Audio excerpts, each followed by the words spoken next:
Welcome to Not Milk Never Milk. Subscribe if you're lactose intolerant. You'll start by verifying the basics fast.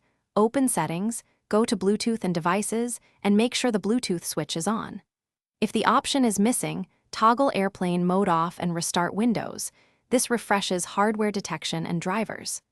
Once done, put your accessory into pairing mode and keep it within a few meters to minimize interference. These steps prepare Windows and the device to communicate, so you don't waste time troubleshooting deeper issues before confirming simple connection needs. Next, address software and pairing. Open Device Manager, find Bluetooth, right-click the adapter and choose Update Driver. Select Search automatically so Windows fetches the latest version. Then go back to Settings, add Device Bluetooth to initiate pairing. Follow prompts and accept any PINs or confirmations. If Windows can't pair, run the built-in Bluetooth troubleshooter from Settings.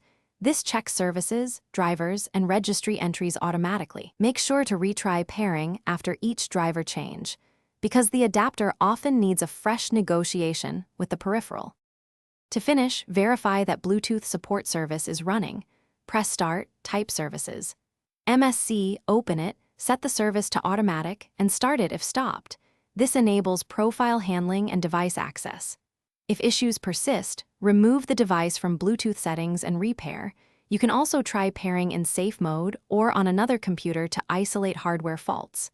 If everything broke after an update, consider System, restore or uninstalling the recent update as a last resort.